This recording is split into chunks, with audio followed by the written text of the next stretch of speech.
Aloha and welcome back to another Maestro's Vibe. That's right, today we are discussing McKinley High School on the island of Oahu, previously known as Honolulu High School, initially, foundationally, found under the name of Fort Street English Day School. Speaking of foundational and speaking of establishment, if you would like to establish us and help foundation what we've got going on here with Maestro's Vibe, you can go ahead and go to maestrosvibe.com/donate. That's right, ladies and gentlemen. My name is Juan Jefe Espinal, and I'm honored to be back here with another season, back here with our co-hosts. Hey, everyone. This is Kevin Argeta on the ones and twos. And this is Karina Hernandez. Excited to be back with you all for another season. Yay! Great to see y'all. Great to see y'all. And we are here. We are Maestro's Vibe. We're stoked to be here. We wanted to give a huge mahalo to all our listeners who have already joined us and who've been supporting us. We wanted to also just give a big shout out to our new listeners, all our new listeners who have been joining on for this journey as we continue to make schools cool to talk about. Now, a lot of y'all know who we are. You know who we are on the microphone, but we wanted to start off with a little bit of an introduction of ourselves. Well, I guess you might consider this a reintroduction. Mm-hmm. Allow me to reintroduce myself. My name is Hove. So for all of you all who don't know who I am, my name is Kevin Argeta. I am a fifth grade teacher in an inclusion setting at Kahakai Elementary. I've been there for 9 years. I'm a Teach for America alum, and I continue to serve in this community as not only a teacher, but a basketball coach, go Lakers and go Ali'i, and also a robotics coach. And on the side of my teaching, I mentor teachers, first and second year teachers. So I'm just so privileged to be here. And one more thing that I love to do that I almost forgot to mention is the Government Relations Committee Chair. I am the KONA Chair, where we get to discuss a lot of things that impact our schools and impact our schools in ways that we can become more civically engaged. And that's our hope as that part of what we do. And I'll go ahead and pass the mic on over to Juan. Thanks. I'm a teacher as well. Actually, all of us are teachers. Those of y'all listening, you may or may not have known that. Myself, I've recently transitioned. I've become a physical education teacher, and I love it because I love to move.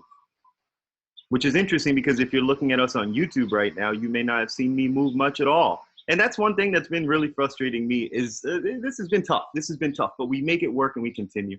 I'm a physical education teacher right now. I've worked in multiple capacities here on this island. I've been gratefully humbled a lot. I thought I'd be a great teacher, and little did I know I have really struggled to be there. But I've worked and I've helped some kids, which I've been really thankful for. And I'm thankful to say over my about 10 years of educational journey here, and throughout my time, I've had one championship season. It was really interesting, and I think it really culminated in students making an art gallery that they initiated and then shared with the rest of the school as ushers to allow the rest of the school in to share their art with the rest of those kids. It was a really beautiful moment that was very organic and very, it felt very meaningful after a year full of culminating activities. And that to me is something I will always cherish, and that feeling of accomplishment where you see the kids really learning. So I've had one championship season even through my struggles, and I'm thankful to say that. And that's a little bit about myself. What about you, Karina? Thanks, Juan. I too have had one championship season. Currently in my 7th year of teaching language arts at my placement school, also a TFA alum, where I am a Leo advisor. So shout outs to the international Leo clubs out there. Woo woo. Yes, so I get to advise wonderful high schoolers who are making a big change in our community, and it fulfills me. So in addition to teaching language arts, I advise the Leos and also the class of 2022 who will be graduating next year. And yeah, and in regards to my championship year, that was 3 years ago when I graduated along with the other advisors, the class of 2018. And that was the class that I started with when they were freshmen and saw them all the way through senior year, which was also the same year that I got my master's degree. So I was student as well, got to learn a lot from them. And I still consider myself a rookie, even though I've been in the profession a few years now.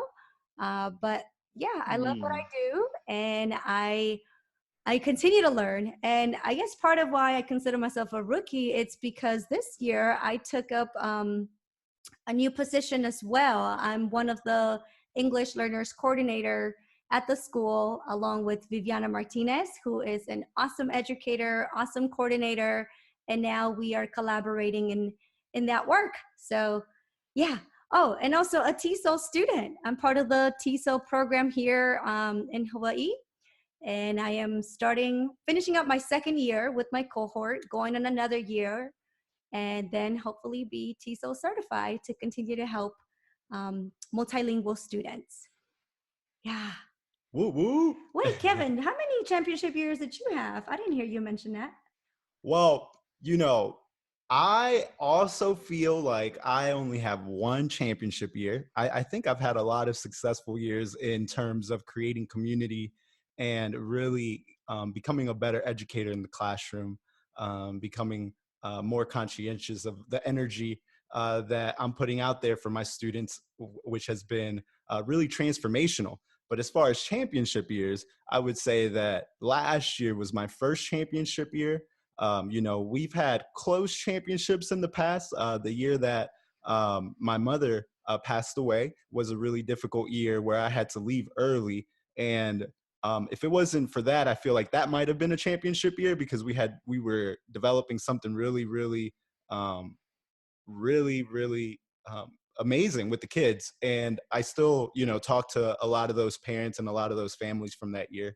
But last year, you know, in the transition with the pandemic, it felt like a championship year. We were meeting the needs of our students virtually as much as we could. And I felt like it really helped those students better prepare for sixth grade in that transition. And as everyone knows, being in this distance learning this year. So I was proud of that and proud of those kids. I see some of those parents still out in the community weekly, sometimes at KTA. Shout out to those parents. But yeah, so one championship year, hopefully more to come. This might be another one. I have an awesome inclusion teacher, Steph Yokoyama.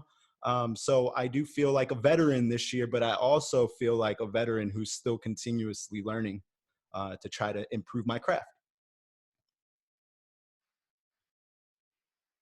You know, one championship season, that's nothing to sneeze at right there. I think that's something to really appreciate and respect and hold, because I think as your listeners, you know, you might start thinking, well, what is a championship season? You know, where's the rings? Show us the rings.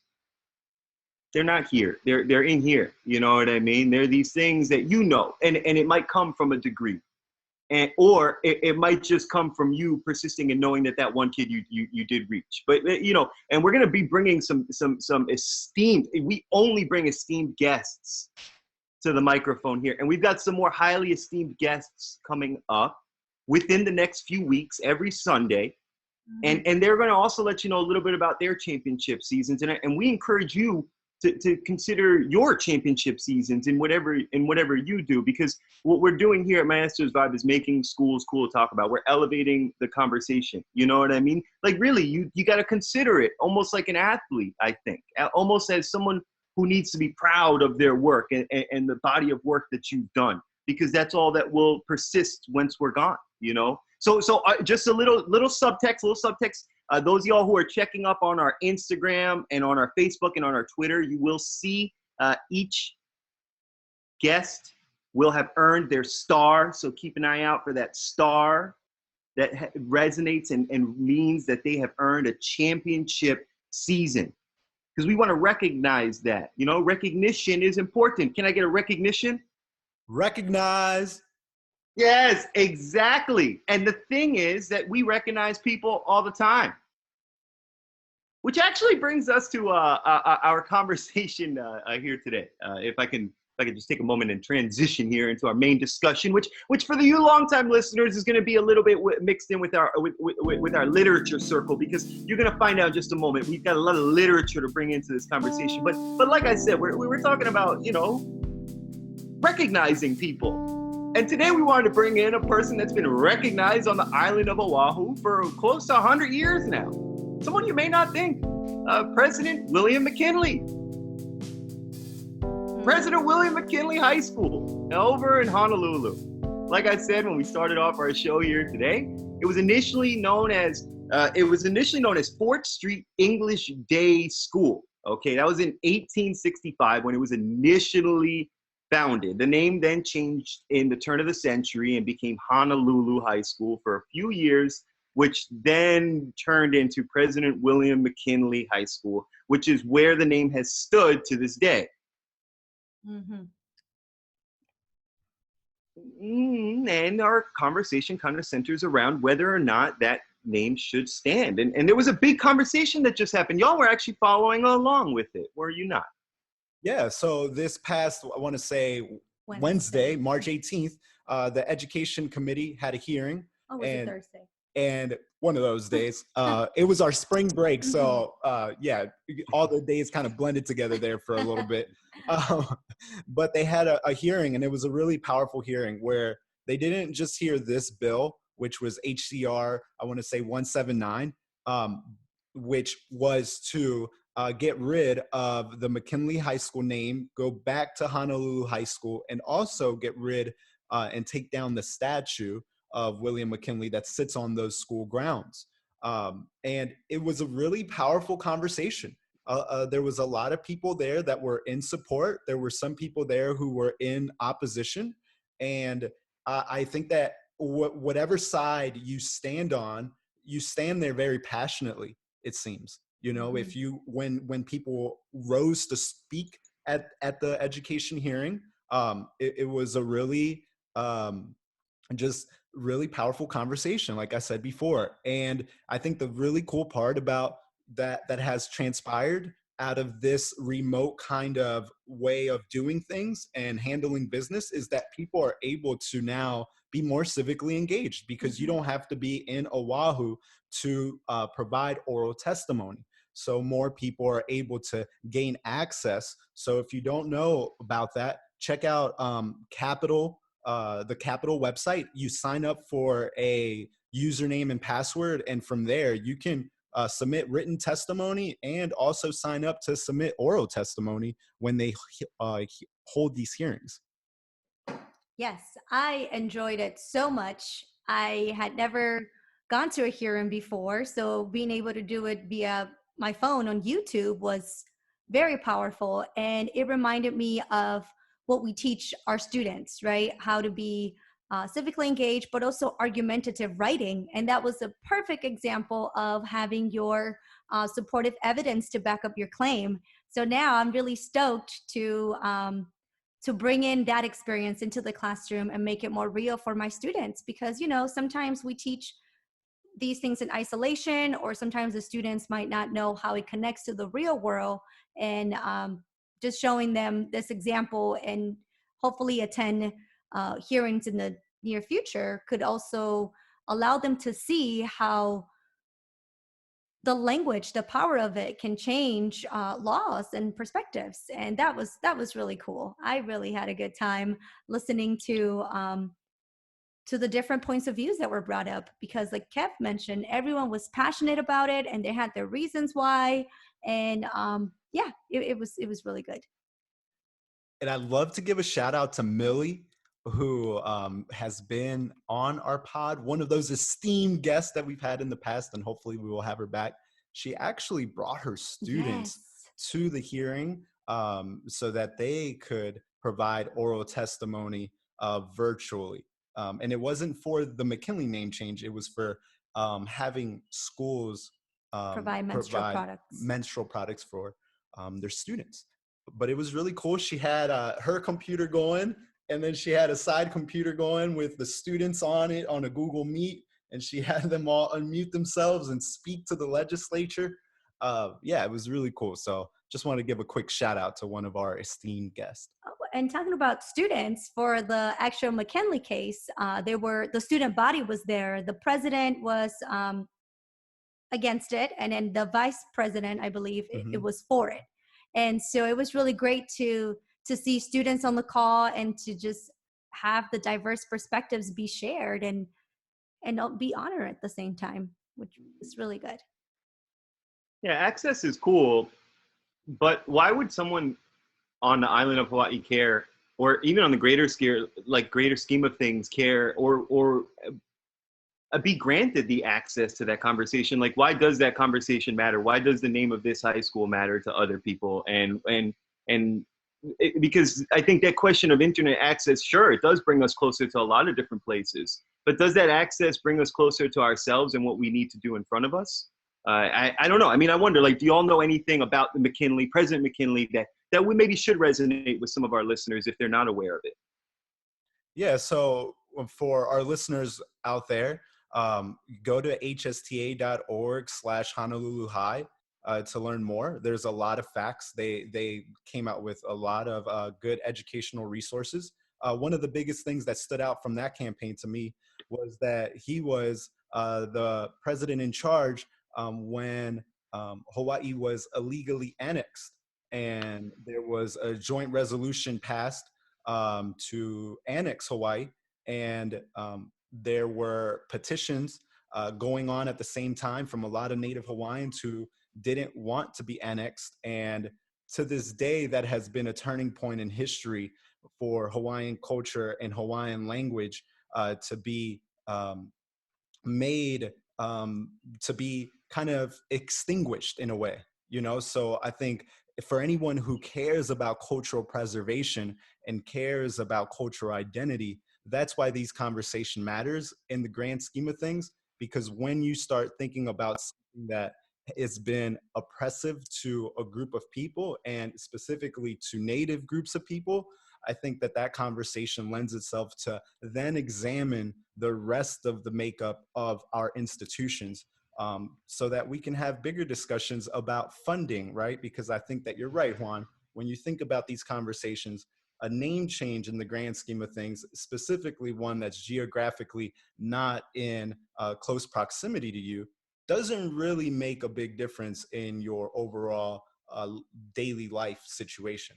But I think what it does allow us to see and allow us to create is a more inclusive community, and one that is historically valuing and putting students at a place where their cultural identity is being valued.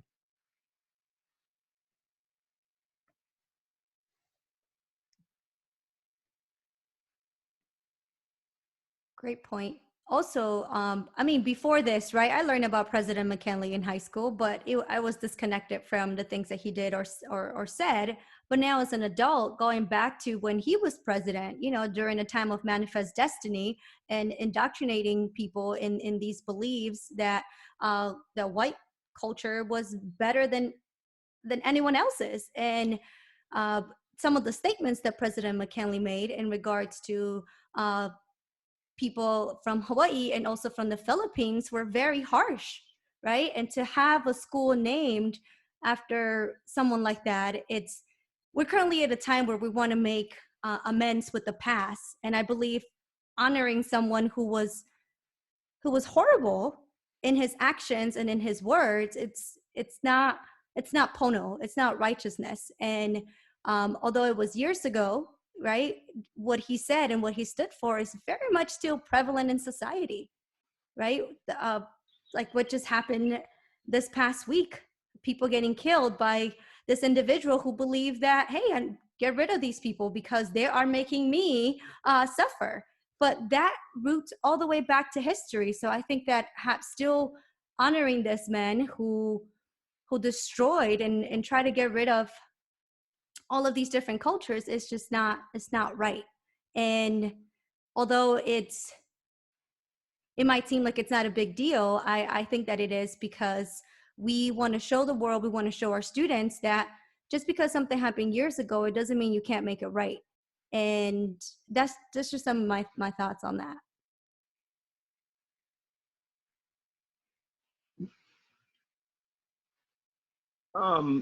I think it's a waste of time at times. Sometimes, and I don't mean to say that at all, because of the fact that people's impassioned pleas, like what people wrote. I found it very interesting when people went in on their research because of how affected they were with their Hawaiian history. Seemed to be a lot more emotionally charged than what I saw from the other side. You know, whether or not that's whatever that is, like, you got to take emotion. And I just wanted to say, like, my own findings from looking through a bunch of those papers, you know, and people's real ideas and feelings.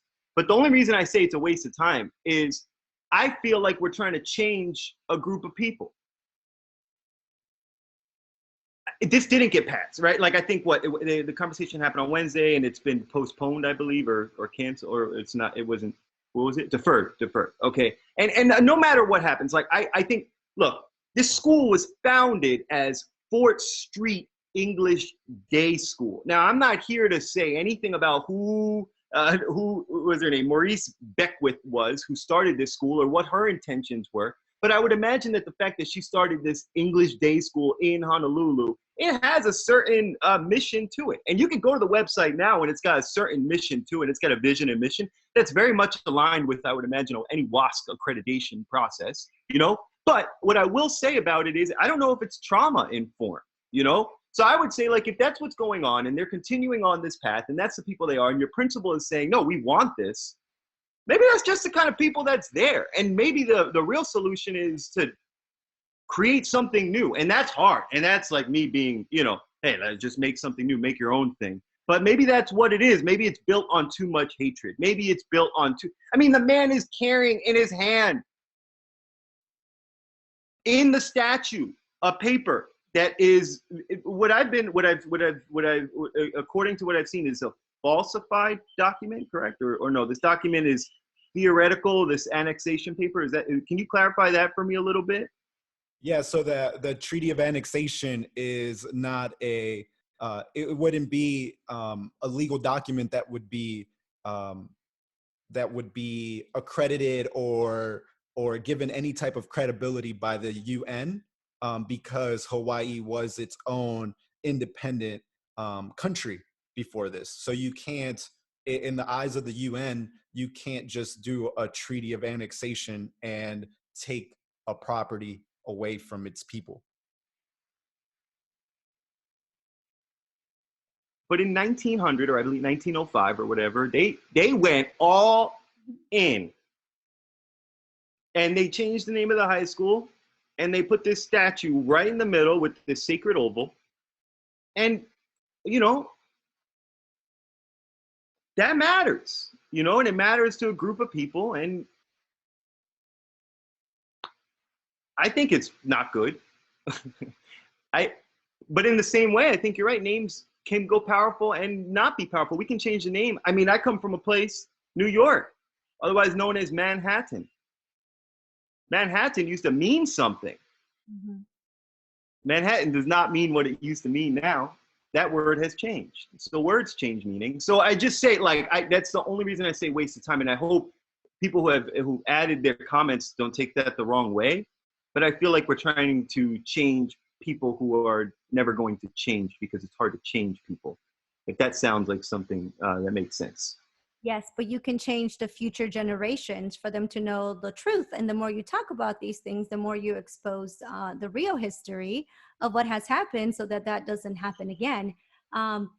Actually, during this past week, my 7th grade sister, who I've mentioned many times in the podcast, mentioned that her social studies teacher, so shout outs to Mr. Ramos, he started class and said, hey, this man went and killed these people, particularly Asian people. So I'm just going to tell you about the real history. And he went in and talked about the Chinese Exclusion Act, Manifest Destiny. And, you know, he said that root of the problem is white supremacy and what has happened throughout all of these years. And he mentioned President McKinley. And I had a conversation with my sister about it, who at first said, well, you know, we all have different actions, and the way that people react to them just depends on them, right? So she said, I don't have enough information about President McKinley to decide whether he's good or bad. And I said, all right, no problem. So I started talking to her more about what I knew about President McKinley and the things that he has said about people in the Philippines, people here. And again, that mentality that white people were better than other people, right? That is what he expressed. And when I mentioned that, she was like, wait, we shouldn't be honoring that person. Why should we be honoring someone who had those beliefs, took over these places and killed so many people along the way? And so linking that to history for future generations, I think that it is to make things right and to also not shy away from the truth and to make the future better. I mean, things haven't gotten better because we haven't changed. People haven't mobilized the way that they have mobilized in the past, don't get me wrong, but with other issues, right? And now this is one of them that can make a difference in the future, making things right. But yeah, I mean, it also gets lost because there are other important issues to fight for. And out of all of this, though, we are talking about history, and we are going back and learning about someone who maybe we didn't pay much attention to personally back in high school. I think as a Department of Education, what I've noticed is a trend to have more restorative practices within our schools, and a push for that. I've seen that in West Hawaii become more of a conversation in recent years. And part of what you were mentioning earlier, you know, being trauma informed, I think that this is a perfect example of us being able to restore justice in a way that strengthens people's sense of belonging to the place. So that's why I'm a proponent of it. I do think that there is more to be done other than just that, right? And the conversation will live on even if the bill was deferred, because they're going to continue that conversation at their SSC level, which I do think is the appropriate place for it to live, at the school community council, where people from that place can have that discussion and make a pono decision for that community. And also just to add, you know, this was not an attack on the faculty or of the students as a school. It wasn't that. It was the name and what the name represents, especially in the time that we live in and canceling colonizer culture. I just want to put that out there, that this is nothing against the people that attend that school. It's just what the name represents. I will share though some hesitation I have about bringing even a topic like this up to our show, like you said, these atrocities happen. This is happening. I mean, we can consider a list of them over on this island, monuments named after certain people, you know, and there's, but the reality is that tomorrow, if you're listening to this on Sunday, you're getting that brand new, you're listening to this Monday morning on your way to school, you know that our island is going to be changing substantially, right? Because we're going to be changing our models. We're changing the way the kids are coming to school. We're getting a lot more kids on campus. A lot of things are happening after this spring break into this fourth quarter.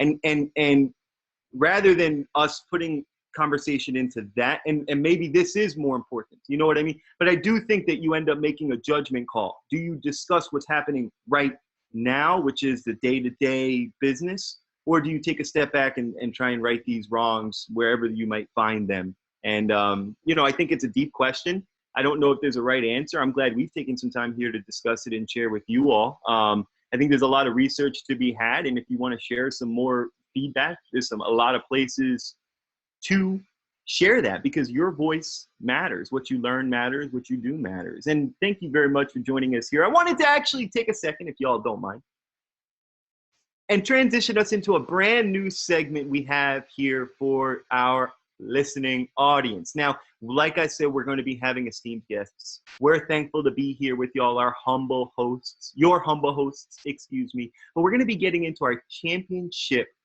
podium circle here. This is where our champions get a second, maybe a minute, to share some championship advice that they have and that they'd like to share with you. Now, if it's okay, Kevin, Karina. Now, I've been taking a little bit of time to make sure y'all think of something good, okay? Y'all are ready. Kev's giving us the eyes. If you're on YouTube, you see it right there. Check it out. We're going to give our champions the microphone. I'm going to pass it first to Kevin. Kev's going to pass it back to me. We're going to wrap it up with Karina. We're going to each give you a championship advice. We hope you listen. Championship advice by Kevin, by me. Relationships matter, folks. When you think about going into a school, how are you building relationships with the students and the families that you serve? I know that sometimes I get so bent out of shape about my lesson not going correctly or something going wrong in the day. But just always remember that the kids won't always remember what you teach them, but they will always remember the way that you made them feel. And that is my championship advice for today.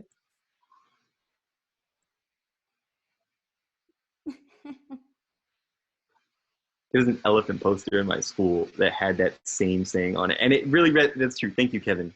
My championship advice from Juan Jefe Espinal is make art. Because even if life is terrible, you'll look back on that art and art matters. Thanks. What about you, Karina? Oh, I love that. Art matters. And thank you, Juan, for all of our new artwork. We appreciate the artist in you, keeping us looking fresh. So here's Karina with some championship advice. Let's see. Don't give up. Keep going. Keep trying. Put a smile on. And things will be great. So I hope you're smiling. I hope you're happy that we're back because we're cheesing here. Happy to be back with you all for another season. Thank you so much for tuning in. Check us out again next Sunday. And just, continue to stay in contact with us via Twitter, Instagram, Facebook, YouTube, Spotify, anywhere you listen to your podcast. We appreciate you and we hope to hear from you soon. Take care. Thank you so much for checking in here with us on this new Maestro's Vibe. Go ahead and rate us, review us, leave us 5 stars. Otherwise, we might be inclined to think that you do not support education. Speaking of which, if you are supporting education, like I said at the very top of this episode, go ahead and go to maestrosvibe.com/donate to continue helping us make schools cool to talk about. You can join us on our journey by donating financially. Huge mahalo. Ahui ho.